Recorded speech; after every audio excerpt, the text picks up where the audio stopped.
Hey everybody, JJ here, back again with another Wednesday of Zoom networking. Again, we have an absolutely amazing guest speaker. Um, just one of the most genuine, kindest, nicest people I've ever had the pleasure to meet. You know what we do through real estate investment. It's about meeting people. That's the real gold, or the people that we make friendships with. Again, our guest speaker today at one point in time was learning real estate. He started as a student. Became an investor, an entrepreneur, and then a successful investor. He excelled in the corporate business field to where not only was he an accomplished executive, but he's helping other people build their businesses in a variety of industries, and helping people to attain, personal growth, professional growth, and really just explode everything in their life. He's a family man, he's a father, he's a husband, a businessman with a huge heart. I'd like to introduce my friend, Andreas Pettersson. How are you, Thank you. Andreas? I'm doing great. And wow, it's always weird to hear someone else introduce you. I've done a lot of public speaking, and every time people say it, my brain goes, why are they being so kind for me? But yeah, I also realize as you get older, you do certain things in your life, and there are a lot of good, but obviously there are some things I have screwed up along the way as well. Oh yeah, none of us are perfect, and I'm probably at the top of that list, you know. But I think if we're true and genuine as to who we are, we're taking time in our life to help people, Yeah. and and that's what it's all about. Um, I and have to you're say, I have to jump in and say, JJ, one of the things, like the intro call you and I had prepping for this call today, it actually stuck with me. And I think hearing people's life stories completely transforms the way you have a perception of someone. And hearing your life story and how what doesn't kill you make you stronger. And not only that, but just how do I say, building resilience. And then when you reach a certain part of your life where you experienced a lot, you just want to give back. It doesn't matter where you are in your life, but when you have lived life, you just want to start giving back as well. And I can definitely see that you're doing it. It's impressive. Just listening into this call for the last 25 minutes, 30 minutes, just the smaller items you do that can be a catalyst for someone else in their life, yeah, I think it's pretty cool.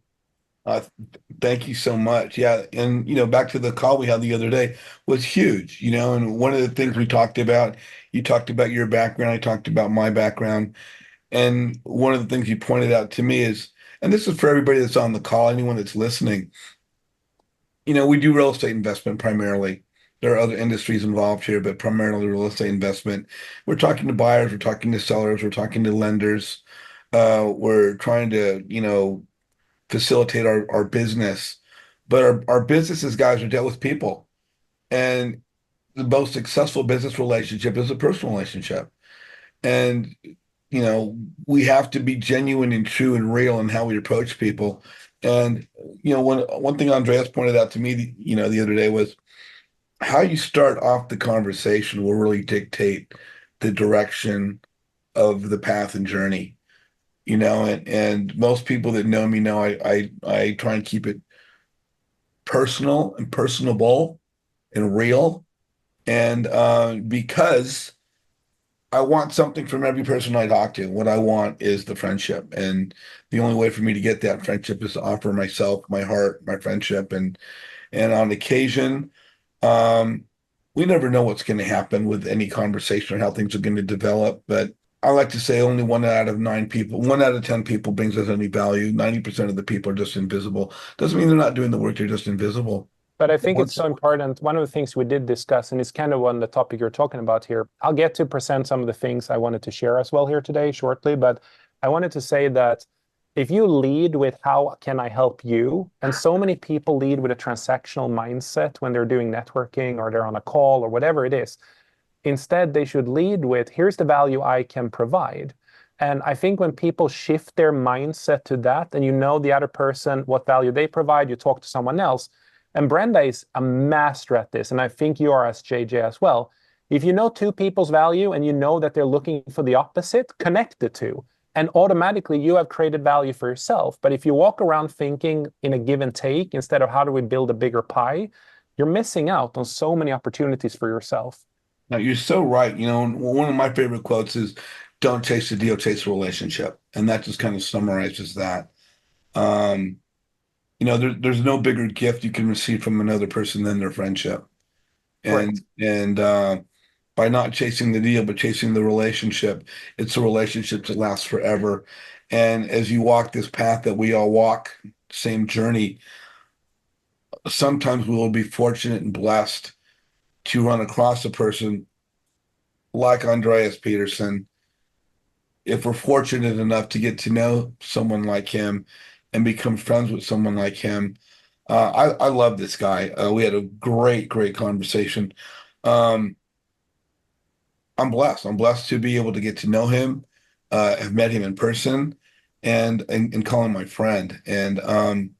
But guys, it's about having the right focus, and the right focus is getting to know people, and you want to do business with people that are like you. So you have to get past the deal.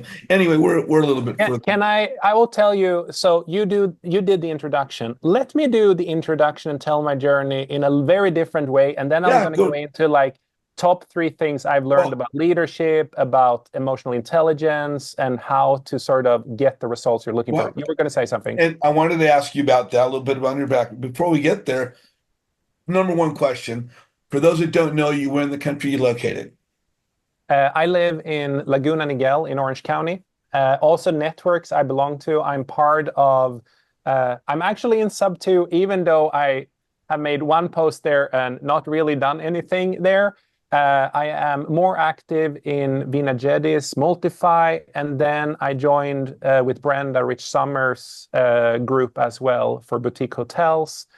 That's the real estate focus. Then I'm part of other networks that are more for, let's say, high performance individuals. These are investor, venture capitalist, private equity people. I'm in different or CEO peer groups and things like that, which is a very different type of communities compared to the real estate ones. The real estate ones are more entrepreneurial.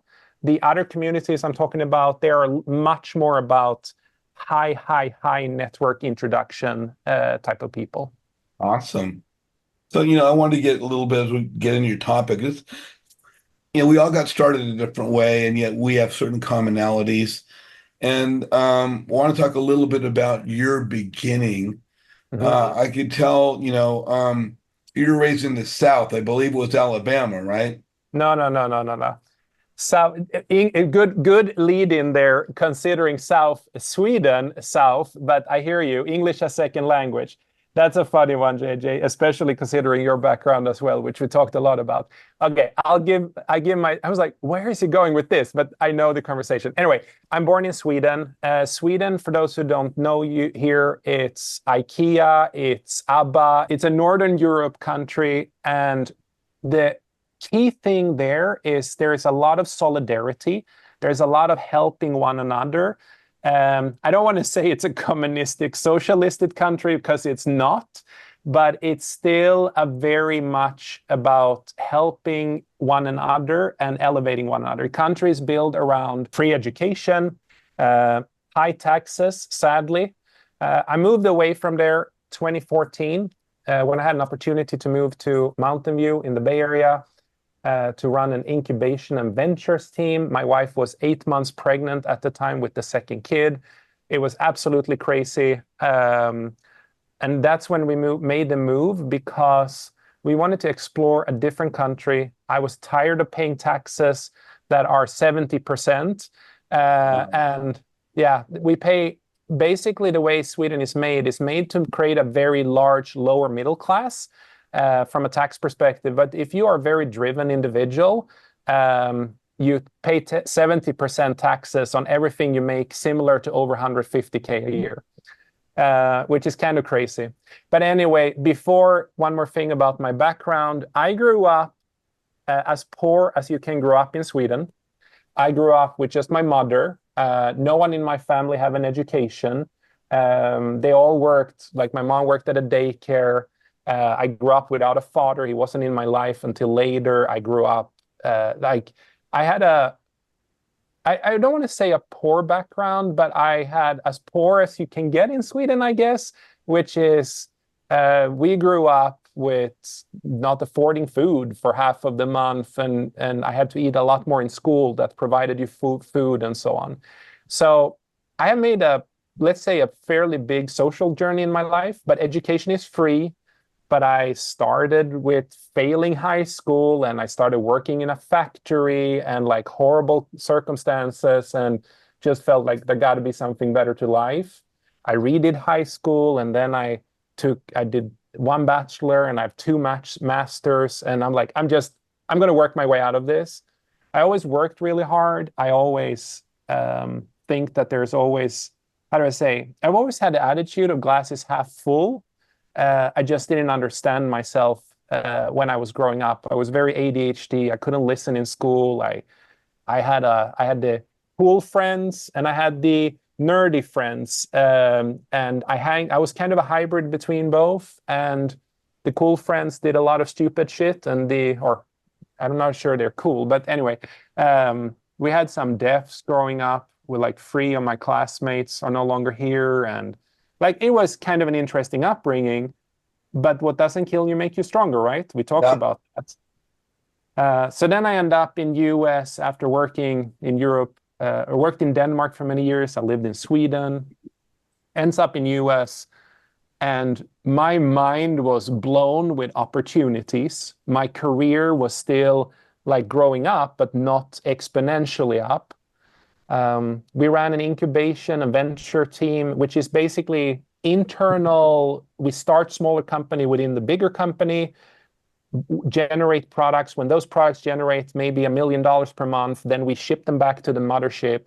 We take the next one and the next one, and next one. So I've done several intrapreneurships, I'm an intrapreneur from that sense because I started several companies within that.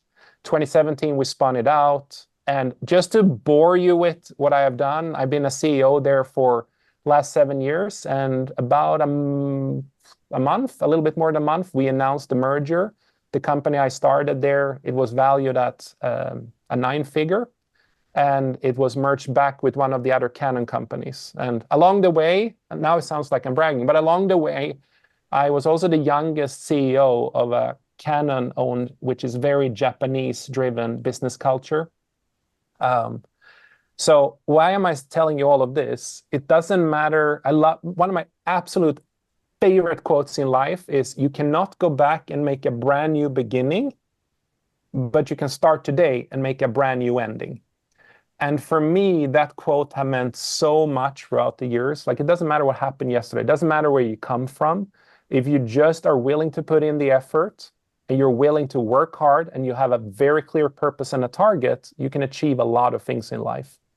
Sorry, I'm just rambling here. You're Am I? good, brother. And I just want to point out, you talked about how you've, grown that company and it grew and it recently sold for 9 figures. Now, 9 figures is $100 million. 6 figures is $100,000. And so you've done quite a bit to be very successful on a corporate level. Yeah, Your topic today, we're going to get to that momentarily, is leadership, entrepreneurship, and emotional intelligence. But I think what really impresses me really is who you are as a father, as a family man, as a person, how you've grown, you've overcome challenges, and just we've all made mistakes in life, and we bounce back and try and correct those. And you just put yourself at such a trajectory of success that you are a role model to everybody and anybody that has the enlightenment to stop, look, and listen, and realize who you are, and the powerful essence that you exude. We're thank you. very, very fortunate to have you today. We've got a good friend of mine, a good friend of yours on with us, and maybe we could bring her on later with the question. Brenda Jones, she's out of Southern California. We could probably bring her on during the Q&A. Do you want to just start off kind of talking about your topic and how how it became your topic, or how it's developed for you as something to speak about? Yeah, so let me I'm going to start with emotional intelligence, and then I'm going to talk a little bit about entrepreneurship and leadership in that context, because I think several people on this call are listening to it afterwards. There are some do's and don'ts, or like I often walk around giving people advice. And I'm also coaching and I'm mentoring people. That's the other thing I'm doing, and I'm paid for doing so, in addition to doing my W2 and my merger. And the topics are almost always the same, regardless if it's a small little company or an individual who just hired their first employee. They're all very similar lessons learned, if it's on that level or if you have 2,000 employees. It's kind of insane how the pattern repeats itself.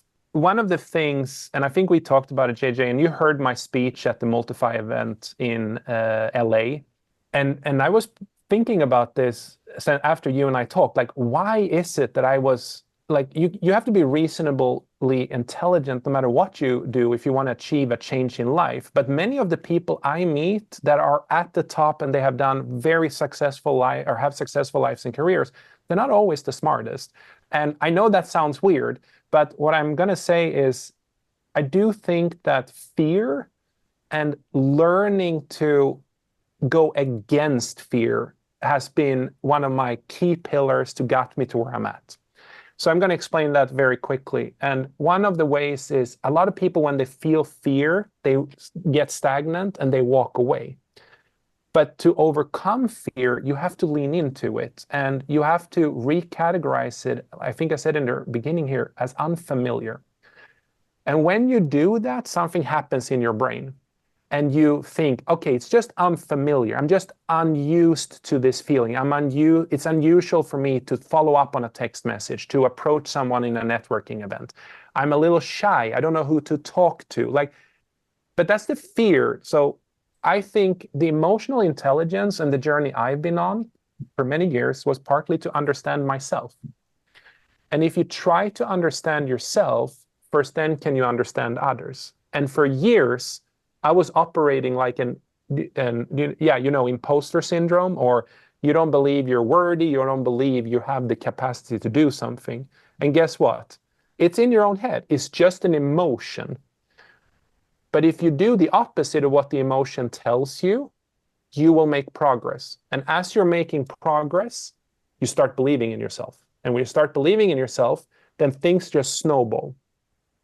And I think emotional intelligence is often misunderstood as people saying, if I look at other people, I can read them. I know what they're thinking. They're mad, they're sad, they're happy, they're whatever. And then they think they're emotionally intelligent, but they're just validating their own thoughts on their own perception of someone. Instead, I think true emotional intelligence comes from really trying to understand your own thoughts, your own mindset, and how you show up in different contexts for other people and how they interpret you. And the key tool for all of this is asking for feedback and giving others feedback and helping others along the way. Because the more you understand of yourself, the faster you can go. So looking to summarize my quick intro to emotional intelligence is it's not until you truly understand yourself, you can go from slowly moving forward to like exponentially moving forward. What I love about that, you say, is getting to know yourself first. And I think a lot of that for me, you know, I'm not 22 anymore. I'm just turned 65, believe it or not. But as we go through life and we have some bumps and bruises, um, we have to reassess who we are and where we're going. Yeah. And that means really getting in tune with who we are. And so, you're just so right on base with that. I really appreciate the fact that you're so dialed in. Uh, It's the more I'm curious, and the word curiosity is how you move away from fear. So what you're saying also, JJ, is like you have to, but I have to set my brain to, I'm going to die curious. And I don't know if you heard me say this the last time you and I talked, JJ, I said like the brain dies twice. The first is you say you are who you are, I don't want to change. And the second time is when your heart stops beating. And I have to say that if you time those two in the same second in your life, you have lived a very curious life and a very inspired life, and you have faced many fears, and you have maximized your life. But if you are who you are and you're not interested in understanding yourself better in your capacity, or if you understand yourself better to push you to the next level, you're not going to get to experience true happiness. I don't think you're going to get to maximize. You're going to lay on your deathbed and regret the things you did not do. Yeah, I definitely love the part about just continuing to be curious, continuing to want to learn, continue to want to expand. Yeah, I think when we get to a point where we think we know everything, for those that even think that they know everything, it's a, I don't want to be derogatory or cruel to people, but if people think they know everything, that just shows how ignorant they are. Yeah. Because there's always so much more to life, and that's really based upon not just through our eyes, but other people's eyes. I mean, getting to know other people and what they see, what they value, and understand the importance, not necessarily to me, but to everybody, because everything we do is interwoven within all of us. Yeah. And there are, just to give people quick tips, you can't go it alone. That's kind of what you're saying, JJ. Like, if you want to be successful, you have to go at it with others. And the only way you do that is understand yourself so you can show up the best for others. But I want to say, like, there's a couple of people just need to Google, like, what is emotional intelligence. And I think by doing that, or ChatGPT it, or there's a book written by Travis, Emotional Intelligence 2.0, like, just read about it and understand sort of in what context do I need to grow it. And by growing it, I'm telling you, you're born with a certain intelligence, but your emotional intelligence you can develop for the rest of your life. My goal is to lay on my deathbed and literally ask, be on the room, like, what's that machine? What's that machine? And then beep, like, I'm going to be curious until the last seconds of my life, because then I think I lived the best life I could live. And I wish so many more people understood this, because and knowledge is free. Like, there's so much knowledge out there, but people just don't, like, I'll do it tomorrow. I'll do it tomorrow. It's like, no, it's like, you need to do it now. You need to understand yourself. You need to reflect. You need to visualize. You need to meditate on these things. You need to educate yourself. Like, and I'm not talking go educate yourself in the public system. Like, anyone can be an expert. And I don't know if she's still on the call. Franchi, are you on the call still? Are you? Yes. Yeah. So if I remember correctly, I gave you an exercise, right? Do you remember that? Or a Yes. challenge? Can you just tell the group super quickly what I told you in Georgia and how that have changed things for you? Yeah. So when I met Andreas and Brenda in Georgia, they asked me to do a 120-day challenge to keep posting what I've learned about multifamily every day, to keep myself accountable. And I'm on my 80th 80th day right now, and I've learned and writing. I've learned multifamily from the perspective of GP and investors. Yeah. Yeah. Thank you so much for the challenge. Yeah, and that was so impressive. So what I mean is, like, just the aware. So I'm going to connect this to emotional intelligence in 2 seconds, but I'm going to repeat what she said because I think it's an interesting story. Brenda and I met her at a quick meetup with some Sub2 people in Atlanta, and we challenged her. She was like, I want to get into multifamily. And then she had all the reasons why she shouldn't. But Brenda and I challenged her, and we were like, take 120 days, post something in all the Facebook group, educate everyone else for 120 days, and you will be an expert. So this is what I mean. Like, if you just challenge yourself to be curious and grow, and it doesn't cost anything, and she had provided a ton of value for other people. And Franche, I don't know if you know that, but I have even pointed to people who want to get into multifamily, and I said, join some of these, either Sub2 or this other group, like some of the open ones, and just start reading all your posts, and you will basically be an expert if you just read all her posts. But the value and the exposure she is getting now from it is tremendous. And from an emotional intelligence perspective, she has now become almost like a mini expert at multifamily, and keep posting all this information, believes more in herself, probably as a result. And now she's taking even more action. So I see some of your posts. I just want to say, I think it's super cool, but just a small challenge like that can make you grow your own awareness and your own curiosity, and you never know what that will lead to. Sorry, long rant, but I'm trying to say to everyone, You don't need to go and take a college degree. Like, just pick a topic, become an expert at it, chat GPT it every single day, and just keep spreading the information to others. And others will see you as an expert and they will invite you, they will drag you along. Like, I still do this to this day. Like, I worked my way here, but I'm telling you, it's like the reason is not an education, it's not an intelligence thing, it's just a dedication to accumulate knowledge, understand myself, and then share it with others. I'm rambling. I'm gonna get No, JJ. you're good, Need to brother. say something. No, you're totally good. It's amazing. The way we grow our business is by connecting with others. But what's important is for others to want to connect with us is that we bring some kind of value, Yeah, and the value that we bring really, uh, first off, it's through who we are as a person, but to bring that value, we have to share something, and as we share, people want to get to know us, yeah. so People I talk. invest in people in the end of the day, and people do business with people. They don't buy products. They buy based on the relationship with a person. I just want to say based on what you said about the relationship and how important it is in connection, JJ. I met a fund manager. This is probably almost a year ago. He ran a $3 billion portfolio. And I asked him, like, what's your tip? What do you invest in? And he's like, I invest in three things when I invest in companies. It's people, and it's people. Like, he was so like, I can't you cannot underestimate the value of a relationship, and you never know who you're talking to, and you never know what door they're going to open for you.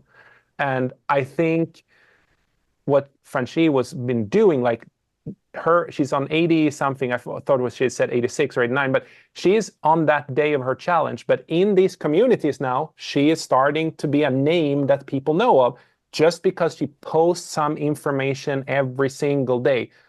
Because people invest in people, but the other thing with people, they got to have consistency. And if they don't fit the pattern of consistency or they give up, they're not a person that they're as interested to do business with. Yeah, and you hit it right on the nose. It's the consistency, showing up regularly, every week. Not a matter Yep. of every day, but every week, and hopefully a couple times a week. Um, and then attaching ourselves to some sort of information. I won't call it knowledge, but information. Um, People then see us as a source, and Yep. as being a source, it gives us de facto some sort of a position of expertise. Yep. And yeah, how do we grow? How do we learn? How do we, we just got to get up and do it again, get up and do it again. And the more we do it, the better we get. Yeah. I can share a quick vulnerable thing about social media because you talked about that when I entered the meeting. I did not have a social media account on Instagram, on YouTube, or TikTok. I had LinkedIn because of corporate world, but I didn't post much. But I did not have an account up until, I had an account. I didn't use it. It was private and it was just for family. But partly, and this is Brenda. I don't know. She left right now, maybe, or turned off the video for 2 seconds. But Brenda, when I met her and combined with Vinagedi, combined with a few other people, they were like, Andreas, you got to get on Instagram. And I was like, I work for a security company. I can't put myself out there. It's a risk. But anyway, I got convinced. I started doing it. And it's been mind-blowing to see the reach you can get. Like, I had 40, 50 followers on my Instagram, and that was basically my mom and her friends, people that wanted to see the kids and the grandkids. But, or yeah, my kids, basically. I don't have grandkids. But then I started putting out my message. I started sharing, just sharing. Like, here are my life lessons. Don't do what I did, or here's what you should do. And now it's like 4,400 on Instagram. And I have people reaching out and people resharing things and thanking for something I did. And like, it's weird for me. I appreciate it. But you know how nervous I was when I started doing that? Even I've spoke on big stages. I managed like big budgets. I think I did the first video. I think I did 50 tries on the one of my first video. And you talked to Peter before. Like, I didn't do it at all. I met Peter at Multify Masterclass, and if I remember correctly, at the time, I don't even think I had an Instagram that I used. Like it was just that dormant thing. Now, because I do my W-2, I'm a CEO there in Miller Merger, but I also have an executive coaching business or high performance coaching, mindset coaching, and almost all leads for that comes from Instagram. For me, just talking about my experience and sharing knowledge. And it's kind of insane for me to I still, coming from the corporate world, my brain can't incorporate the power or can't really understand yet the powerful thing with social media and how many people actually want to have an interaction with you. It's, yeah, I know I'm saying the obvious, but my point is I was super nervous about that. Even if I have accomplished so much in what I think I made a hell of a social journey in my life and I've done a lot. I lived in the US and for a while. I still don't understand the power of the social, like how much it actually helps others and how much business you can get from it. And Brenda, I was just calling you out about pushing me on social media because we kind of shared this journey together. Hey, Brenda, welcome. Hey, how are you? So you're saying you used to be active on social media? Yeah, when I was younger, and that and I'm talking about prior to this whole even meeting Andreas and the real estate thing. And then, I became more private and I started a brand new account that was public. And so I started from zero, pretty much like Andreas, and now he's catching up to me, but that's fine. But yeah, it's a hard transition to making your life public and sharing your day to day with people out there. But it does make a really huge impact. I mean, we go to a lot of events and people come up to both of us and like, I've seen your videos and you Yeah. inspire me. And it's really like, it feels good. It's a little weird, but also feels good. So, the impact is wide because everyone's on their phone, right? Everyone is on some type of social media, right? So for us in our business, like we post on every platform because we want to reach as many people as we can. Yeah. And I got to say, Brenda, we talked about this and we had this reflection the other day. We used normally in a business transaction, it's like 7 interaction, maybe 8 before people are ready to depart their money to you. After we started with social media, and again, it cannot still get it. I said it now the 5 times. People, like the number of interaction is like 2, 3 now. It's like people come to you like, oh, I saw that video. I saw when you were traveling with your kids there. I saw you did that. And it's almost as if they know you already by just sharing a few videos here and there. And the amount of touch points we have to do before people say, I would like to invest with you, because people invest in people, and you just shortcutted that entire funnel by just telling people who you are and what you're doing.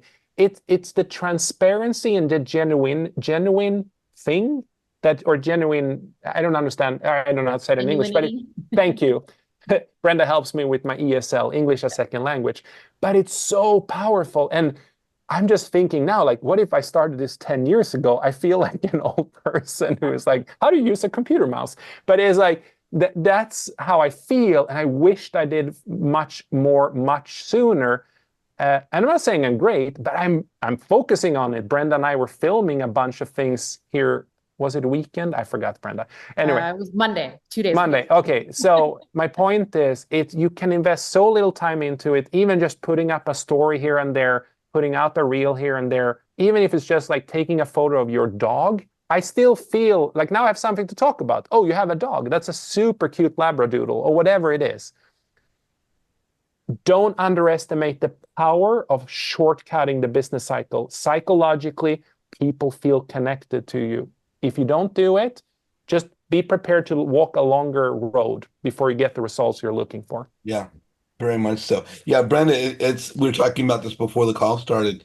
It's amazing to see how your growth has exploded, and coming into my group and taking a couple of the nuggets I throw out there every week, and I mention you all the time because you are one of 2 or 3 people where no one has run faster, quicker, farther with what I teach than you have. So I just wanted to give you a little recognition and congratulations and accolade for everything you've achieved, accomplished, and you're still on your way. It's not like we're always growing, always getting further along, but you've done very, very well, and congratulations on where you're at and where you're going.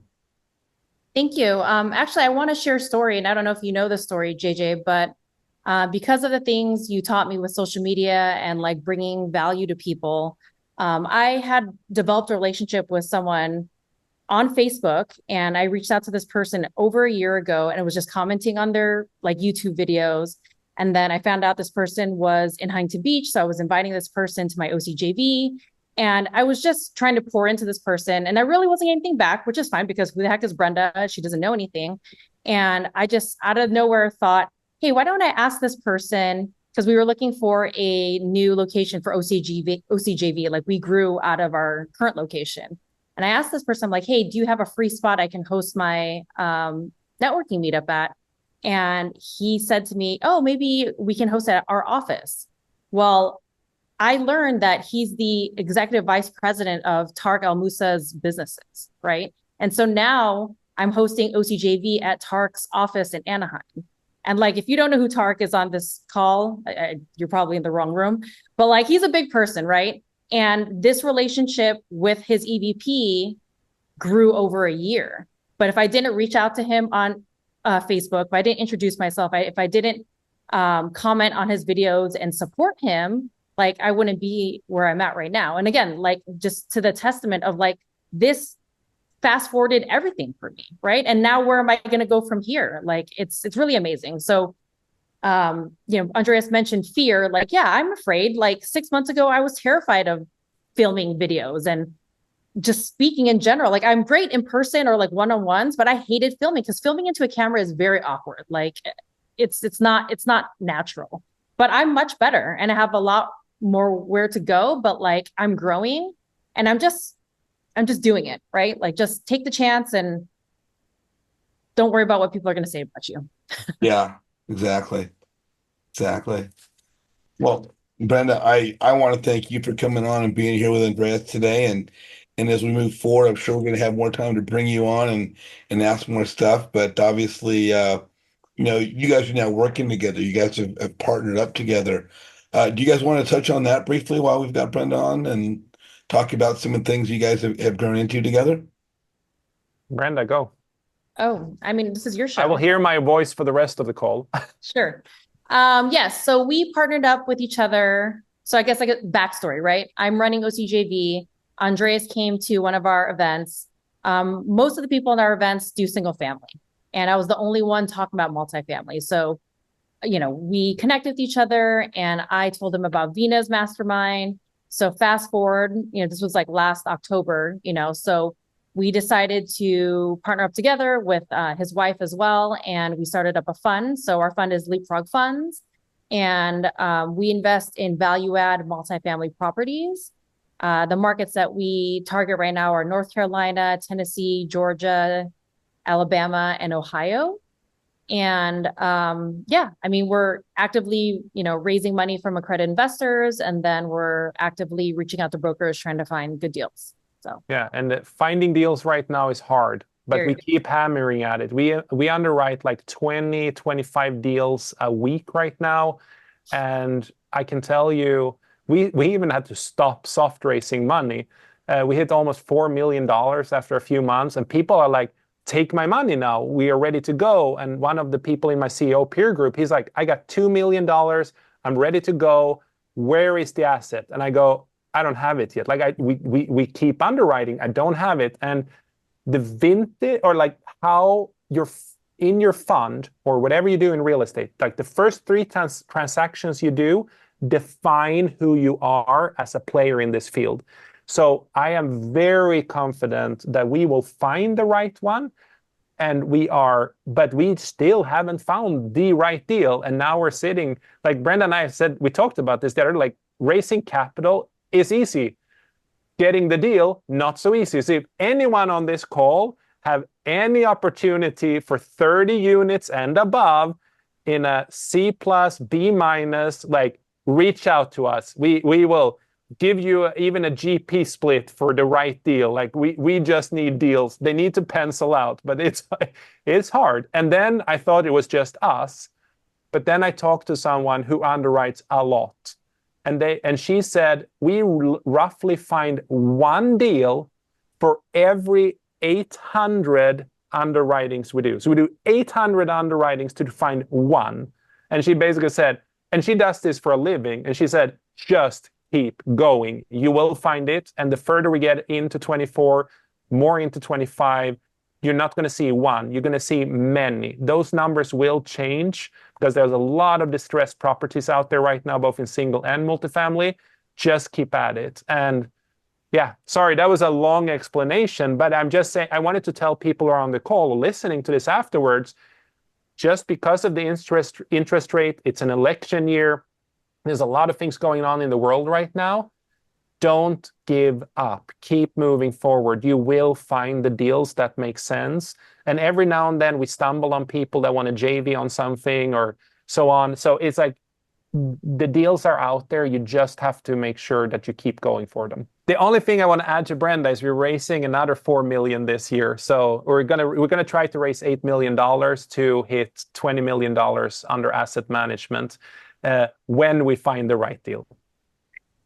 There you go. And you know, we all move in the same direction, and I'm glad to have friends like the two of you. And I'm sure as things go further down the line for all of us, we'll get to know one another closer, and just about surrounding ourselves with the right people, not looking for the deal, but looking for the friendships and the right people to surround ourselves with. So I thank both of you for, being friends, supporting me, allowing me to get to know each of you.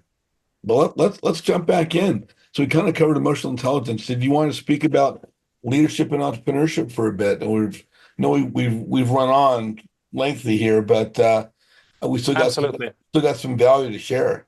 Yeah. So the reason why I took them in that order is what I'm trying to tell everyone here on this call and people listening afterwards is understand yourself first before you start running down a path with your leadership or your entrepreneurship. And you can do it. You'll do it for the rest of your life.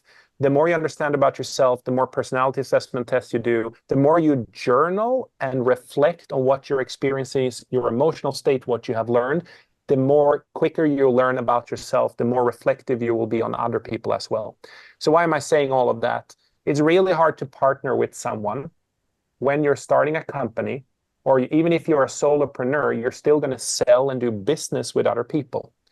And my experience here, having run several intrapreneurship, having run several external companies, it's not an intelligence thing.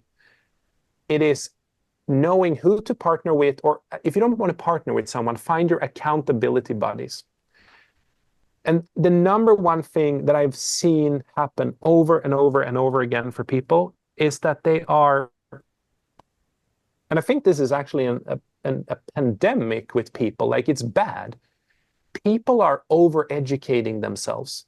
They want to understand. They want to they consume so much material. JJ, you have no clue. Like some of the people I meet, they're like, yeah, I read 50 books on the topics. I want to start my own company. I'm like, if you read 50 books and you haven't started a company yet, I think you have a different problem.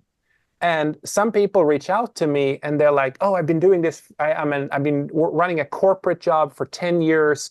I'm an expert at whatever, ABC.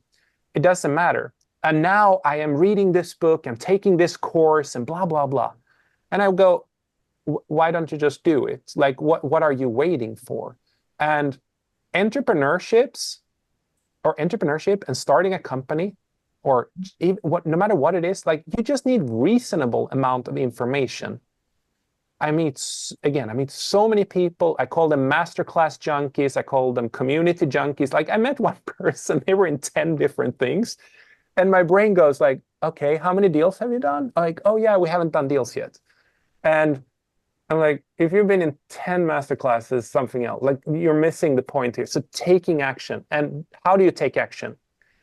Again, it's back to fear and recategorizing fear as unfamiliar. And several people I've told this to, and it's so simple.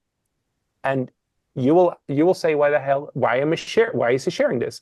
The only way to overcome the fear, doubt, and misunderstanding is to do it, because you will never get the feeling of thinking that you know something until you have done it. Like, there is no way psychologically how you can imagine yourself to overcome the emotion. It doesn't work. You just have to do it. So what am I saying entrepreneurship is, and my number one lesson is just do it. Like, I hate to say it, but just do it. Pick a branch. And the other thing, JJ, I meet people like, I'm going to buy mobile parks. I'm going to buy high rises. I'm going to buy shopping malls. I'm going to buy mobile parks. I'm going to do all of this. And I just tell people like, okay, pick one.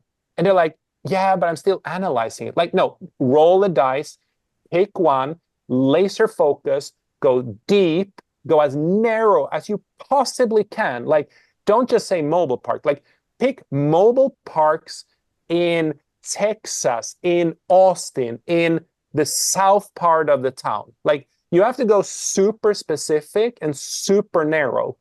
I think people all the time in entrepreneurship think they have to know everything about every situation, every geography, especially in real estate.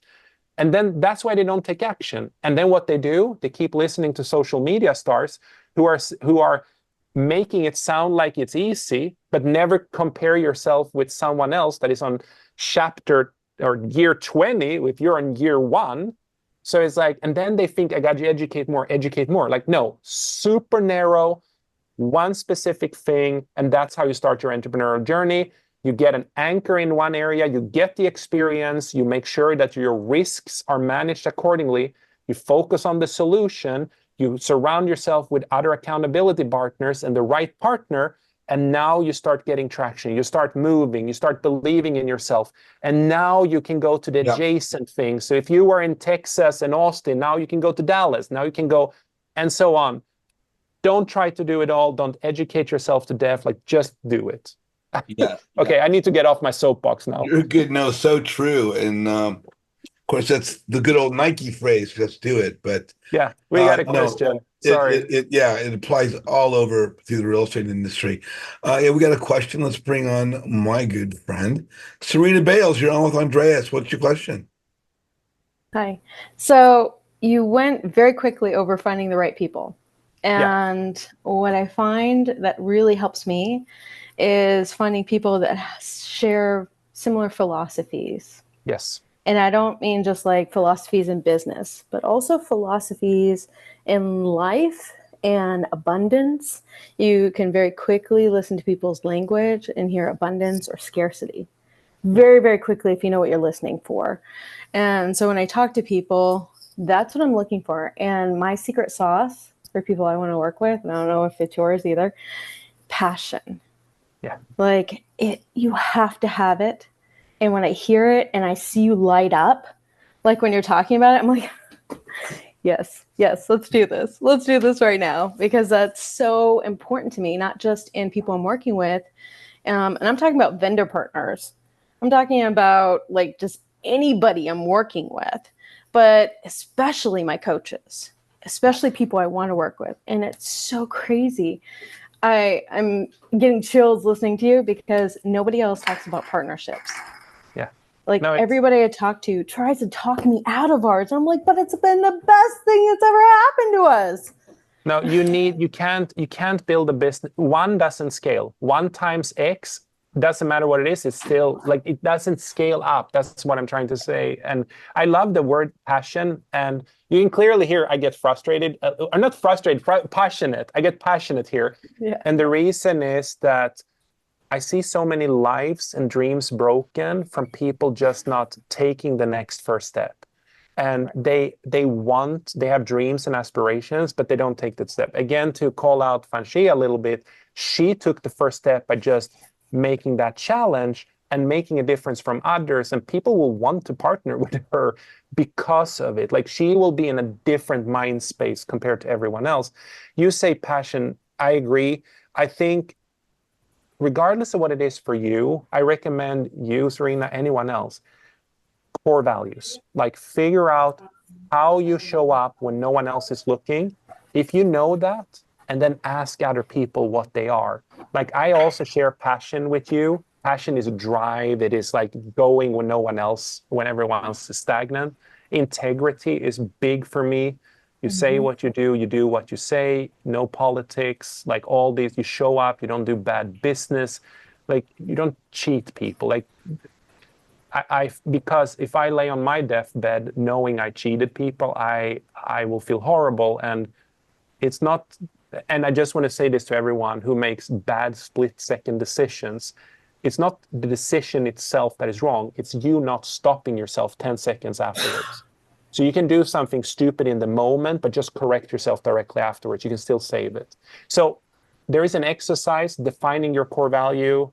I love that you mentioned passion. I would also rather hire, like when I hire people, I rather hire someone with passion that don't have the experience than someone that have the experience but are just tired and don't want to do what we're supposed to be doing. I hear you 100% on that. Yeah, yeah. I love that you commented on that.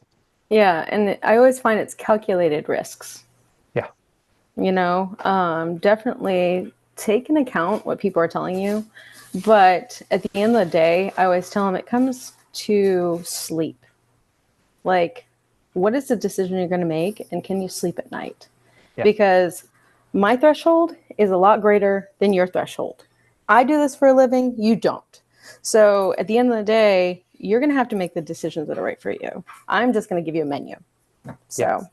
I love that mindset. But so sadly, passion dies over time for people when they keep not. Sometimes people. If you surround yourself with it, it doesn't. Yeah, no, I hear you, and that's what I do. Another exercise I do when it comes to partnering or just like peer groups around me. I have defined a list of here are the people I say yes to in any circumstance. I'll fly around the world. I show up wherever it is, and then I have my next list of people which are. I say no to them 95% of the time if it's a win for them and a lose for me. But 5% of the time, I'll do it anyway. And then I have everyone else. And the reason why I've written down those names is I surround myself with people that are passionate, driven, that 10x my mind, that challenge me. And sometimes, and now I'm going all over the place, but sometimes when it comes to passion and growth, you are some level as someone else. But if your passion remains and you keep growing, sooner or later, your level of expectation and passion is not the same anymore that your old friends used to have, your relatives. And then you need to find new people that are ahead of you. And now you can start growing even more. So I think passion is also where you are in life. So the same level of passion as someone else, depending on your life experiences, what you're trying to do, and always surround yourself with people that are ahead of you, more passionate than you, but always share the core values. Like I can't work with people that have completely polar opposite core values. And it's one of the reasons why Brenda and I partnered up. We realized that we have both lived interesting lives, but we're also like, we want to have family lives, but still be passionate and driven and achieve things together. But we're not interested in the party and the drama and like all the other things we had around us when we were younger. Anyway, right. Sorry, I'm rambling. Thank you. Sorry. Yeah. Yes. Passion is important. I found my tribe. There you go. Serena, thank you for joining us today. All right. Thank you. Heidi Chesla, you are on with Andreas. What's your question? Can I just say something while she unmutes? I love the fact that you're sitting and smiling, you're nodding. As a speaker and as a guest on this Zoom, you are like your energy. I can see you just a little thumbnail up there, but you're like, you know how much that do for me as a speaker? I always say a speaker is only as good as the people are cheering you on. I saw Serena doing it, like everyone else, like I encourage you to look at Heidi when others are speaking and her like just giving you energy. So thank you for that. Regardless of what you ask me now, I just wanted to share that with you. No, it's been such a great interview for me, especially kind of being newer on the scene. Everything that you're saying resonates for me so very much. So I appreciate that. And I was just going to ask you, one of the things that I am doing, as you just said, is just putting myself in a room with people that are doing what I want to do, right? Because it's incredible. I jokingly say that every third or fourth day, I realize there's something new in real estate that I never knew existed, or I'm doing business with someone and they're like, no, we're going to do this. And I'm like, oh, okay, well, I didn't know that was a thing, but I'm glad I do now. So, that's just been like one of my primary goals, is just to be with people that are doing what I want to do and just watch and learn. I'm old enough in my life to know that is the way that, it's going to come. So I was just curious if you have any tips on kind of how to maximize those relationships other than just providing value. I just provide as much value as I can, and I'm just learning. Or maybe speak to how you had done that in the beginning with real estate too, because I know you have so much experience on the business side of things. How did you apply that to real estate when you came in? Yeah, and just for the I don't think I said it, but we have both single family and commercial multifamily. We have a portfolio in LA that me and my wife run, and then I do all the things with Brenda, and it's like, so that's my background. I think one thing you should, I'll say the positive and the risk here as well. When you are you're doing the right thing, you're leading with abundance, you're connecting people, and you're educating yourself. What you also need to do, what many people forget to do, is just ask what the other person is looking for, and they're not saying what they're looking for themselves. Right. So now what then ends up happening, you just become the connector instead of the person who is also able to have, basically you need to say what you're looking for to others so they connect to you as well. Or if you raise capital, or if you're looking to place money into certain deals or assets, you want to be, the more clear and crisp you are, the more narrow you are in what you're investing in, what type of, like I'm looking for an integrator, or I'm looking for X, Y, and Z. It doesn't matter what you're looking for, but the more narrow your ask is, the better it is. But I often try to always ask the other person first what they're looking for. And then if I can feel that they're receptive and sort of connecting, then I mention where I am at and what I'm looking for. And I did that early on. This is actually how Brenda and I started. I think one of the first things I said when I met her the first time was, is anyone else here talking about multifamily? And Brenda was talking about multifamily. She kind of goes, not really. I can talk to you. But it's like that sort of mindset. If I didn't say what I was looking for, I couldn't narrow. So narrow. The last thing I want to say, and am I answering your question so far, by the way? Okay. Set a timeline. If you are fairly new to this, what I would do is I would start, and if you haven't really found your niche and you're kind of going like this, set a timeline. Like, I'm going to do this for another 3 months. And then I will pick one thing I'm going to do for real and become an expert at.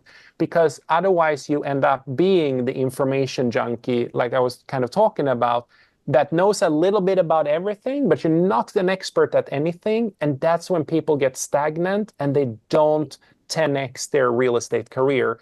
The other thing I would say is I always try to do risk to reward analysis. I always, when I am looking at an asset class, or I'm investing in people, but I'm still investing in what's my risk to reward ratio. And as you're going around and you're networking, you see all these different opportunities of what people are doing and I'm passionate about. What's my risk level? What's my time frame? How much do I need in return? And sometimes that's hard to pick, but you have to then do a forecast kind of on your life and where you want to be 10 years from now or 15 years from now. And then correlate where you want to be with which asset class gets you there. For example, multifamily is at least 5 to 7 years. Single family can be 1 year. It can be 2 years. It can be 5. It depends on the market. Mobile home parks, yeah, they can be a very quick turnaround, but they also come with risk. So align it with your personal objective, your personal financial goals in real estate. And then real estate is almost always a more of a long-term, mid to long-term play. Get rich quick schemes. I've seen so many of those go bad. Did this help, by the way? Yes, absolutely. Because one of my biggest battles has been just to put do the thing that I need to do next. Do the thing that I need to do next. Do the thing that I need to get. So get success, get experience, get experience doing with what I want to do. And part of it is blocking out all of those things, all the get rich, all of the, many shiny the chatter. objects. Yes, because they're all good. I mean, they're all good strategies, but my constant battle is always just putting one foot in front of the other right now and kind of having that short-term goal and then the long-term things. I have an idea of where I want to go, but it's so funny. Sometimes I don't even want to make a long-term goal because I feel like it's going to be too small. Just because I'm so new at it, if that makes sense. But you can adjust up all the time. Yes. I always recommend people to think bigger. So if you know your freedom number, make it bigger than you think it is. There are two really good books that have helped a lot of people. One is called The One Thing. It was actually written, I think, to millennials who keep going all over the place on things and never taking action. The other one is Finding Your North Star by Martha Beck. But I think that's important for you because so many shiny object syndromes, so many things that can distract you, and you can do so many investments that are good. Pick one, become an expert, and that's how you make a big difference. And that's how others will see you as well. Go narrow, laser focus, and don't let people rock you out of your way. Thank you. That's great sound advice. So at least I do have a few years under my belt. So I've got a lot of the life things settled by now, and now it's really focusing on the business, which is a newer thing. But find your North Star, and stick with it, and surround yourself with others that are running for that North Star as quickly as you are. Perfect. Thank you so much. How can I bring values to the established business? Because I'm still a beginner in this industry. Yeah, that's my challenge here. So you need to, and by the way, because I've been super impressed with you taking on that challenge, and there's a lot of people who have noticed you doing that. And Andreas, can we talk a little bit about what that challenge is? Oh yeah, so the challenge is, I think we talked about it briefly before, but it's like Fenche was wondering, how does she get started in multifamily? And I said, for every day, post information about multifamily, become an expert. And really, the more you become an expert, the more others will see it, and it's going to be easier for you to partner with people. Others will notice it. You will provide value for others, and you will educate yourself along the way. How long is the challenge? 120 days, and she's on day 80. So I have followed. She posts in Vina Jedi's free Facebook group. I think she posts in Sub 2, and she is also, there's a lot of people that actually read these. I know everyone don't comment on it, but I know people who have commented. Your name have come up multiple times in different conversations. So people see it. I think for you need to find a group to join. I know you have some, I hope it's okay to say, you also have some visa issues with the whole GP, LP situation. And I don't know if you found a way around that, but did you? Yeah, so for small scale, residential multifamily, I think it would be okay just for JV. Okay. So then do you want to join a team or do you want to build a team? I want to join a team if possible. So that's the shortcut to build the skill. Yeah. So have you put out in the groups that you want to join a team, or you haven't said it to people yet? I haven't started yet. I think you should just put out hey, it's me, I'm Franchi, I'm the one who did the 120-day challenge.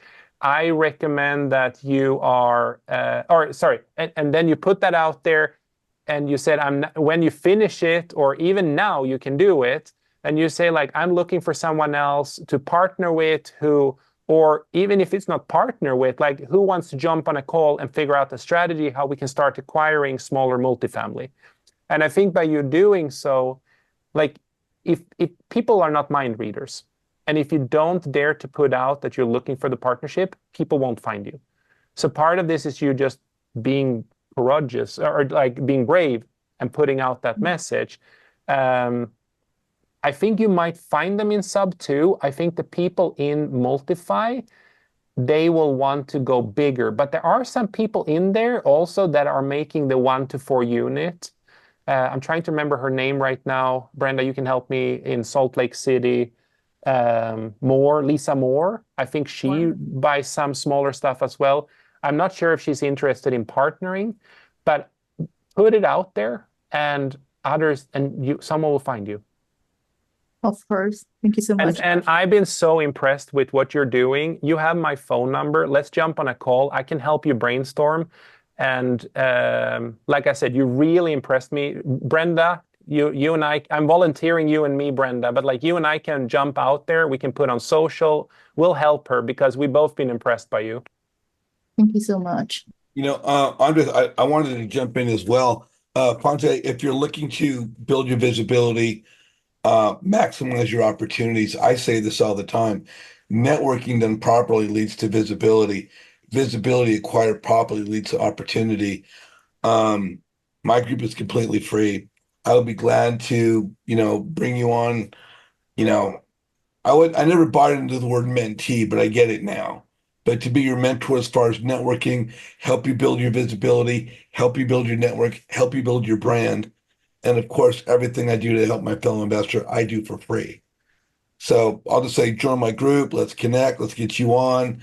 I'll, put you on that same trajectory as a number of other people to help you get your confidence. And the confidence is going to come by how you interact and how you present yourself.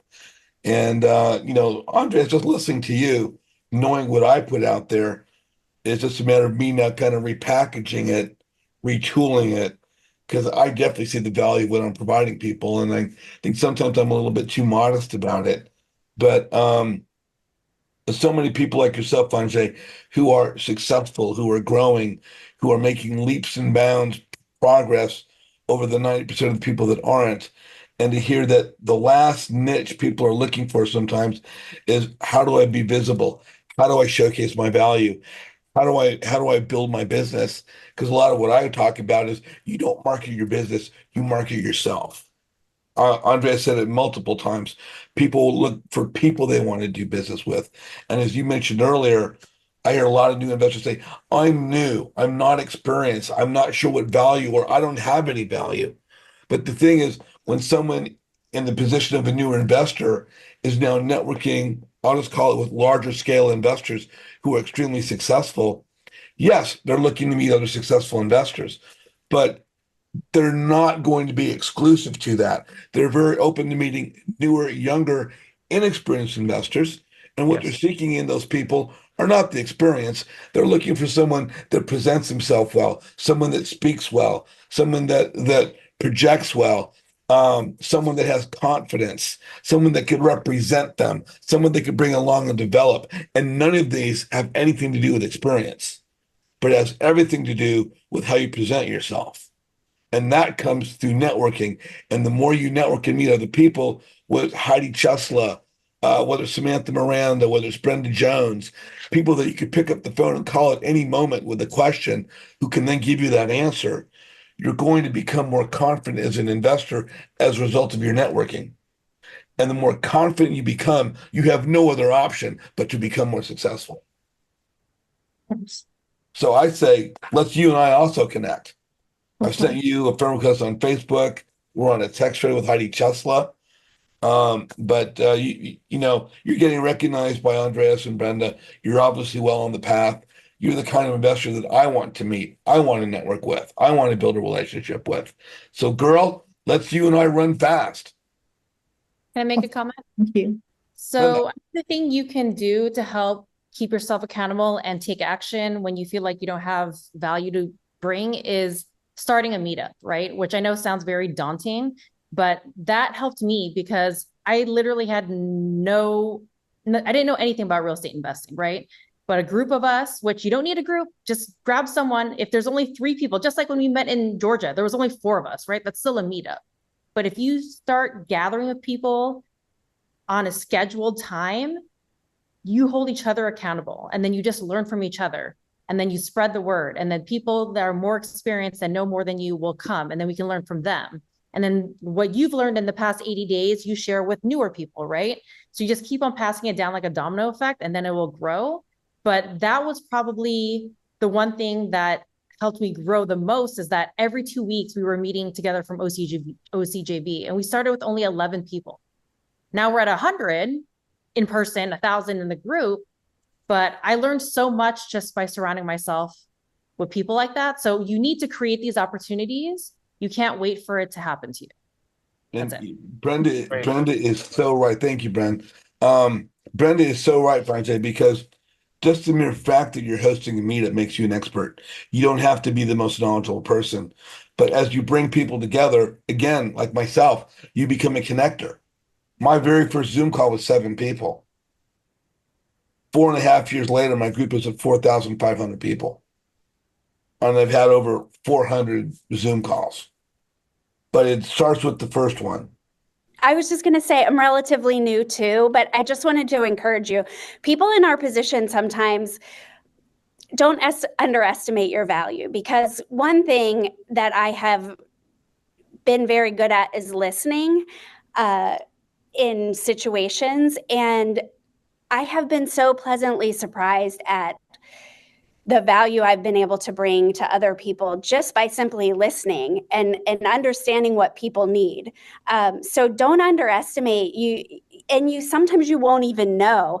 I came across a situation where I connected 2 people just because of an introduction. And I found out later they got connected on this big sort of portfolio deal and did this just because I introduced them. I didn't get, there was no like monetary anything from it, but it's just, don't underestimate it, because sometimes I'll find out later that something has happened because of a situation that I've been in or an introduction that I've been able to make. And that carries a lot of weight, I think, down the road, and with people that end up coming back full circle to give you a hand up or just a little bit of help here or there. So, don't underestimate being new, because sometimes you are in a better situation because you're looking at it from just this beginner's mind, right? You're asking questions. I find sometimes when I'm in a transaction right now with someone who is very, very good at what he does, and he forgets sometimes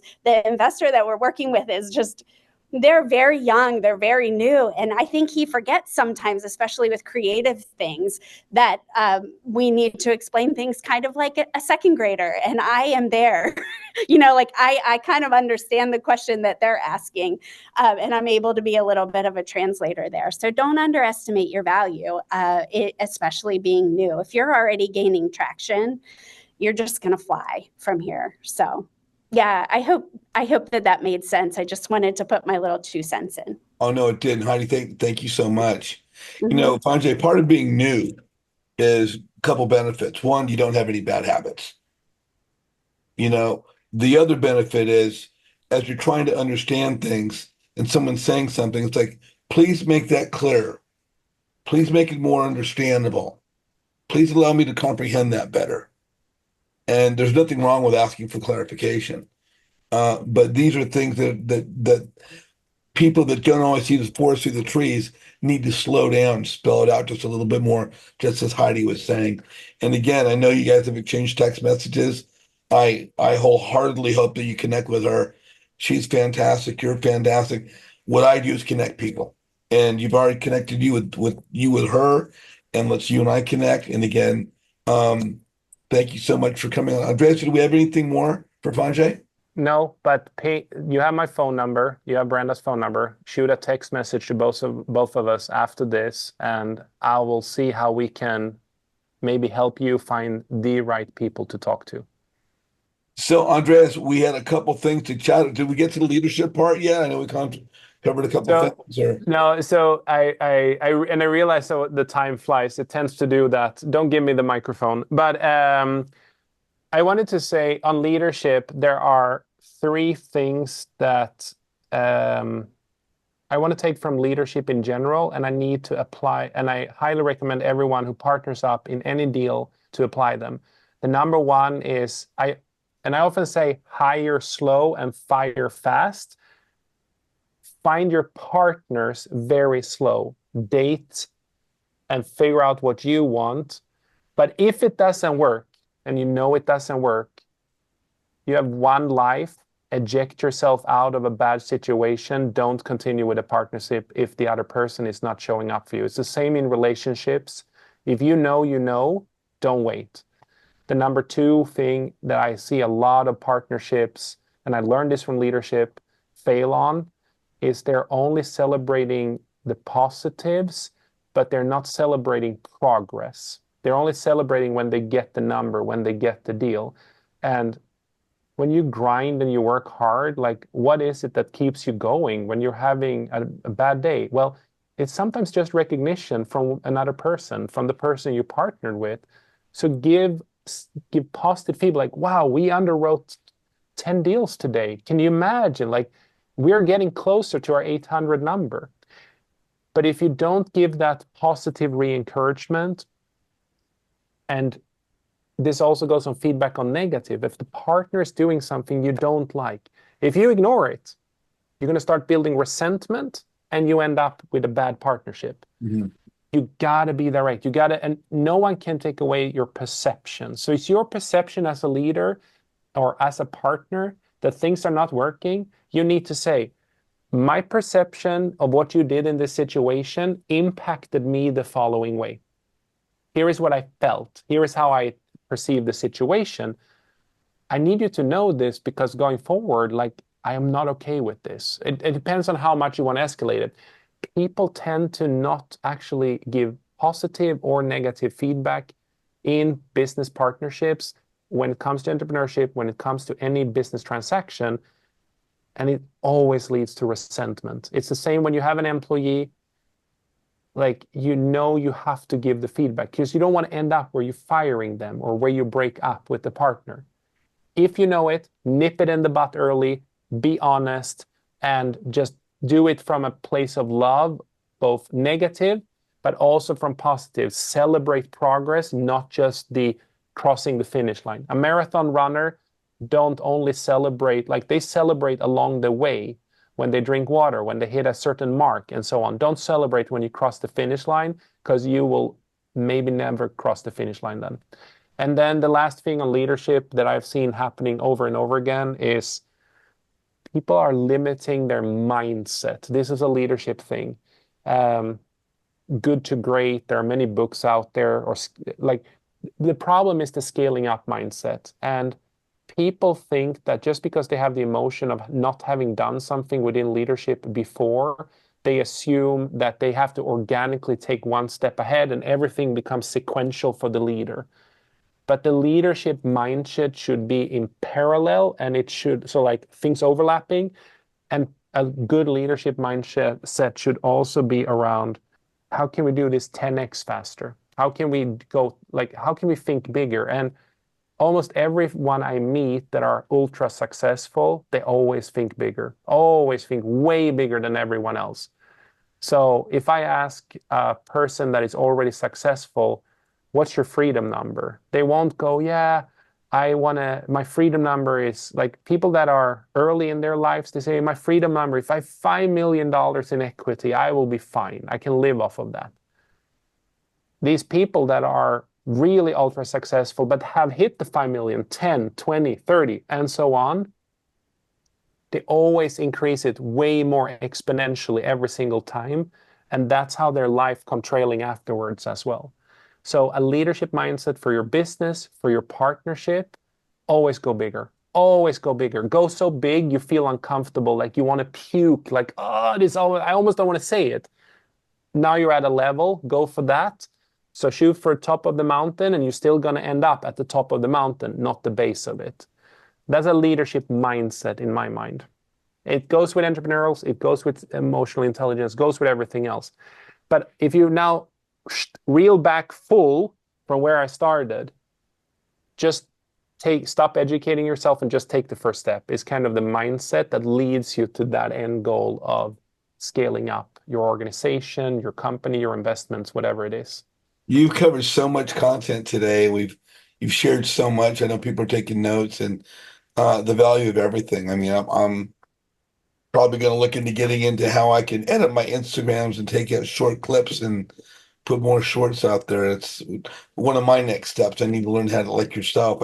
I've seen your Instagram. We'll look at your Instagram page shortly, but you just bring a great value. And again, you're setting a standard for many of us in many realms, as is Brenda of social media.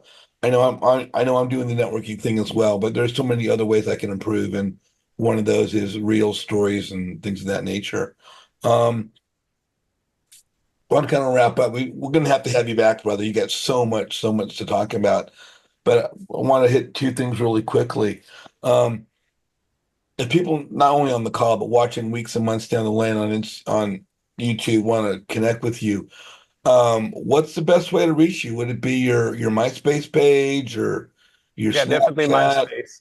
No, Definitely but I would MySpace. say Instagram is the one I'm most active on. Instagram, if people message me there, I will always reply on that. Andreas is CEO, and you've got a whole bunch of your videos and shorts that you're sharing. And again, leading by example, this is how you do it. And as you said, by putting yourself out there, you've had many people approach you with different opportunities because you put yourself out there. And I'm currently working with 6 different companies and people right now to sort of, and this is a weekend thing, by the way, everyone. I have my W-2 in the weekdays, but I'm doing this on the sideline. And part of this is I'm very passionate about helping people. For the last 10, 12 years, I've been coaching and mentoring women and people of diversity, because I want to see more diversity because of my international background, but also how I was brought up. I want to see more people in leadership positions, and that's what I've been doing for the last 10 to 12 years. Now it's at a level where I get so much requests that I couldn't keep up anymore. So now it's my weekend job. There you go. Now But let me does it make any sense for people to follow you on Facebook? Do you oh have a yeah. Facebook? Oh, I don't do, so I have a Facebook, but I don't do too much on it. But you showed the address before. Ideally, Instagram is yeah, this is me. And then my YouTube channel hasn't been around for that long. Don't have too many subscribers, but I would love for people to subscribe more. I usually put you see, I put a lot of short there. And someone challenged me, by the way. So I'm now going to put out 2 videos a day, 2 shorts a day. And I'm also putting out at least a story a day, 7 days a week. But I batch film everything. And then my goal is I haven't given enough TLC or love to my YouTube, but Instagram is the one that I focus the most on because it's the one that most people find me on. It's the one that most business and investors come from. And that's why that has been sort of the main focus right now. Fantastic. Yeah, Thank you for the promotion there. oh, you're very welcome. And so people will just connect with you on Instagram, and then you can direct them to your website and any other training if Yeah. people want to take something on with that. I got one last question for you. We've kind of touched on it to some extent, and of course on our phone call of last week. Um, I have a networking group, and I talk about the importance of networking and building relationships and marketing, branding, and there's so many different educational platforms out there. Vina Jetty's Multiplied, Pace Morby Seb 2, Jamil Damji's Astro Flipping, and like 35, 40, 50, 100 more groups out there that short sale, cold calling, raising funding, everything in the world. Um, and some of these programs are free. Most of them, I don't know, most of them are paid, are charging or not, but all these programs have people coming every single day. Some of them are brand new investors. Some of them are very experienced investors. But I think experience shows me that 90% of the time, people are focusing on the education, but they're not really leveraging social media. And what I mean by that is each educational platform, each educational community has a Facebook page for their membership. Why am I not talking about Instagram or LinkedIn? Facebook has groups. Yeah, Instagram doesn't have groups. I LinkedIn, know. maybe it does, but Facebook's the big thing there. And how do we use these groups to benefit ourselves would be networking. In your experience as a very successful entrepreneur, trainer, coach, developer of businesses, what is the importance of leveraging social media to network and build one's visibility to the success of one's business? How important is that? It's huge. Like I was surprised how huge it was. And like I said, I've been on LinkedIn for years, but I didn't really do anything. And it's mind blowing for me to show up in even my own industry, my own W-2. It's very old school in the sense we do high tech and cloud-based surveillance or video stuff, but showing up to these buyers and having them like, oh yeah, how I saw you were in Salt Lake City last weekend. I'm like, you even follow me? Like it's mind blowing for me. So here's the thing, it's doors open for me now. It's insane. Like I've been asked to speak at several events. There are people who want me to do different community things. It it's been kind of weird actually. And but I also know that you got to face your fears and just do it. Yeah. And when you do it, people will come to you, opportunities will come. And like the trick is mind reading. Mind reading don't work. Like people don't know what you're thinking. And you got to say what you think out there for people to find you and connect with you. So it's huge. And I think, I mean, what you're doing, also the in-person networking events, I still like to go to in-person things. I like the online ones if I'm busy and stressed, but if I have the time, I love to show up and talk to a real person as well. Um, but it's hard to always, like, especially if you're around this area, just driving up LA to LA for me is like a 2.5 hour drive. Uh, on a Friday, that's a 4 hour. But Yeah. but the point is, yeah, you gotta put out more. Like stop, like recalibrate. Oh, that's another thing. It's on my Instagram feed. I did a live this morning. If you know anyone that want to overcome the fear of not taking action, I put up the cover of the book today, and I did a quick live this morning with one of my colleagues at work. I forgot the title of the book, but that one talks about how to overcome fear and just take action and just do it. And the woman I did that live with today, it was her first live ever, and I've been pushing her for 1.5 years. But today she finally agreed to do a live with me, and she looked like she had been doing it for 10 years. It was kind of insane. I posted that today if you want to see it. But that's a good book to help overcome the fear-based mindset. And when you overcome the fear-based mindset, start with social media. Don't go and do all the other things first. Like just start your social media, make sure people know who you are, and then go do all the networking and everything else. Yeah, that's the first place to start. And as I say all the time, one's personal Facebook page or your LinkedIn or your Instagram, your social media profile becomes your digital business card to the world. Yeah. Show people who you are, because as you guys go out into the world, you go to events, live events, virtual event. I'm meeting someone from Georgia for the first time on this live event, one of the other investors. And, someone will encounter you and they're going to, think, if not ask, are you an investor? They will ask that. They will say, do you have a Facebook page? Do you have an Instagram? They will ask that. What they will not ask you is, can I go look at your page? They're just going to go look at your page to see how you present yourself. And so these are the things we want to look at. We were talking to Fanjay earlier about starting a group. It's just like, build it and they will come, Fanjay. Build it and they will come. Yeah. As I say, I started this group 6 years ago. We started with 7 people. Today, we're looking at 4,500, and I really try and get to know every single person, because that's what really makes the group stronger, brings it more value to show everybody else. Hey, if you guys are watching on YouTube right now, please like Andreas's video. Please put in the comment section what your takeaways were, what you found valuable. He covered so many topics. So please put them in the comment section down. Again, if you want to connect with him, it's going to be on his Instagram, Andreas the CEO. You can also put his name in, Andreas Pettersson, and find him that way. But please follow him. Please, if you guys are on the call right now, if you're watching on YouTube, please message him. If you're on the call right now, please message him on Instagram. Let him know that you support him, that you saw what was happening here today. But that's how you get a hold of him. If you want to connect with me, here's my IG, it's jj.azizian. My website is jjazizian.com. If you'd like to get in my group, network with me, allow me to teach you how to be visible, how to build your network, how to build your brand, how to build your business. Scan the QR code, go to my website, click the pulsating register now button, and let's get to know one another and be friends. If you're on the call, guys, don't go away. We're going to close out with some couple more questions with Andreas. In the meantime, Andreas, for everybody else, we'll see them on social media of Instagram, right? Yes, absolutely. Keep doing what you guys are doing and believe in yourself. One step forward every single day, 1% better every single day. Thank you, JJ. Thank you. Thank you, guys. Thanks for joining us.